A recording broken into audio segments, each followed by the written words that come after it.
Hi மக்களே, எல்லோரும் திருக்கார்த்திகளுக்கு தீபம் போட்டு சாமி கும்பிட்டிங்களா? இந்த மாதிரி கொழுக்கட்டை அவிச்சு சாமி கும்பிட்டோம். சம்பா அரிசி வச்சு கொழுக்கட்டை செஞ்சு கொடுத்தாங்க. சுக்கு, ஏலக்காய், மாதிரி சீனி இந்த மாதிரி போட்டு கொழுக்கட்டை செஞ்சாச்சு. அந்த காலத்தில் இடித்து வைப்பாங்க மாவு, அது நல்லா மணமாக சூப்பராக இருக்கும். இப்போ மிக்ஸியில் இடித்து இந்த மாதிரி நாங்கள் செஞ்சுருக்கோம். பனம் ஓலையில் கொழுக்கட்டை செஞ்சால் நல்லா மணமாக இருக்கும் பார்த்துக்காங்க. நல்லா கொழுக்கட்டை எப்படி ஓடி அரைஞ்சால் சூப்பராக இருக்கும் பார்த்துக்காங்க.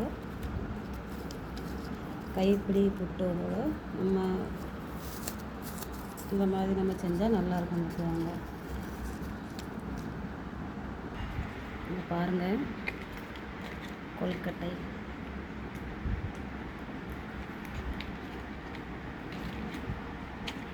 நல்லா சிறுபருப்பெல்லாம் வறுத்து போட்டு தேங்காய் திருவி போட்டு சீனிலாம் போட்டு இந்த மாதிரி கொழுக்கட்டை நல்லா நைஸாக இருக்குது பாருங்க. கோயிலெல்லாம் வச்சுருப்பாங்க, அவ்வளோவா அவங்க என்னதெல்லாம் போடுவாங்க தெரியாது. அவங்க சூப்பராக இருக்குது.